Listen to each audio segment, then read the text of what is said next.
Practice within when you're without. Okay. Is one of my 5 credos. Practice being successful. How many people listening to this today practice being successful today? What does it mean to practice being successful? Okay. Through affirmations, through going to the Rolls-Royce dealer, maybe Lamborghini, maybe something else. Right. In my particular case, it was Rolls-Royce. And within a year of me going to the Rolls-Royce dealer, I had a Rolls. Okay. Within 19 months of me dreaming and adding it to my goals, a castle on an island, I own Guthrie Castle. Go to stores you can't afford. Okay. Go hire lawyers you can't afford. Go hire them. Oh no, use them. Use them. Lawyers will meet with anybody. Accountants will meet with anybody. Go to the big 4 accountants with a business idea. The first couple meetings are for free. Jettison probably a lot of the people you hang around with. If you have poor public speaking skills, join Toastmasters. Right. Is that still around? Yep. Okay. Join improv. So it's all possible. But I devoted myself to feeling successful. I was wearing suits like this before I could afford them. Mm-hmm. How'd you get them? Credit cards. Right.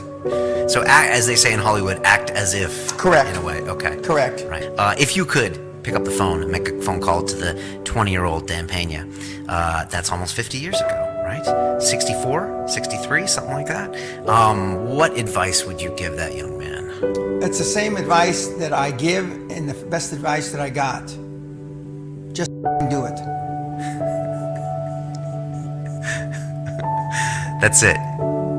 Do it. It's like the Nike slogan, but with correct, except with the bad word. With a bad word in there. What is the best advice you've ever received? Most people procrastinate because they're unsure, so just do it. He said the same thing. And but I've never had a problem just doing it. Because one of the things is you learn as a young combat infantry officer is time costs lives. Fred Smith, who I like a lot, who was a similarly trained officer like I was, who was a Marine officer, he said, when I got back out of school, when I learned that mistakes weren't causing arms and legs and life and death, making decisions was easy. Similar for me. We overanalyze because we're unsure. We don't overanalyze because we are not sure if it'll work or not. We're more worried about, on the emotional side, it embarrassing us. I treat everybody the same. Okay. With disrespect. Release your brakes. Are you old enough to have driven a car that had emergency brakes that don't automatically go off when you put it in drive? You're probably too young. No, I remember that. Yeah, you had to pull the emergency Well, just brake. imagine you drove your car through life with the emergency brake on. It's bad for the transmission, it's bad for the tires, it's bad for the universal, it's bad for everything. Right, and you never really... Then you take, oh geez, the emergency brake's on. Then you release the brake. What happens? Whew, surge ahead, right? Yeah. Most of us go through life with our emergency brakes on. This is most of us keep the emergency brake on because we want a reason not to test ourselves.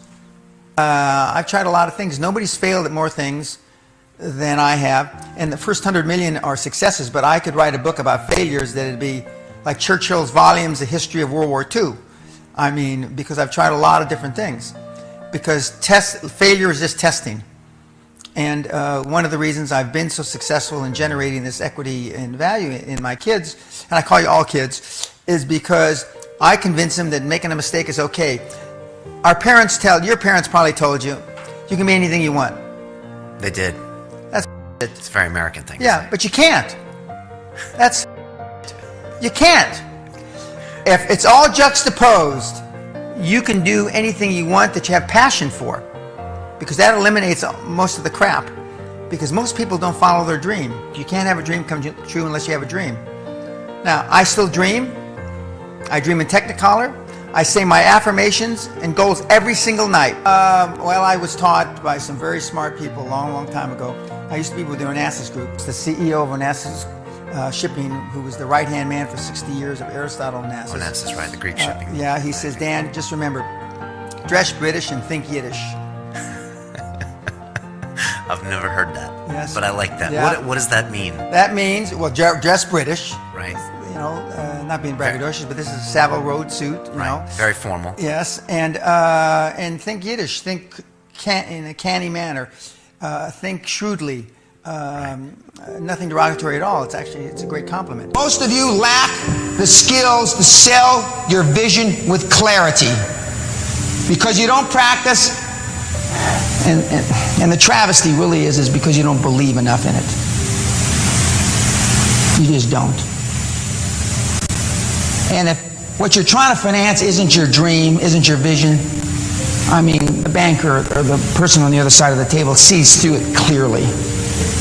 They know just absolutely, definitively. Because at the end of the day, they want to feel down deep inside, warm and fuzzy, that this person or this person will do whatever it takes to pay me back the money.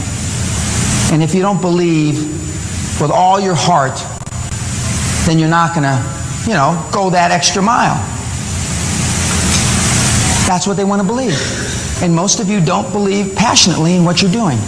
And that's why it's very easy for me to say you ought to turn the damn key. Just walk away. And look for something that you can passionately believe in. Is that so difficult?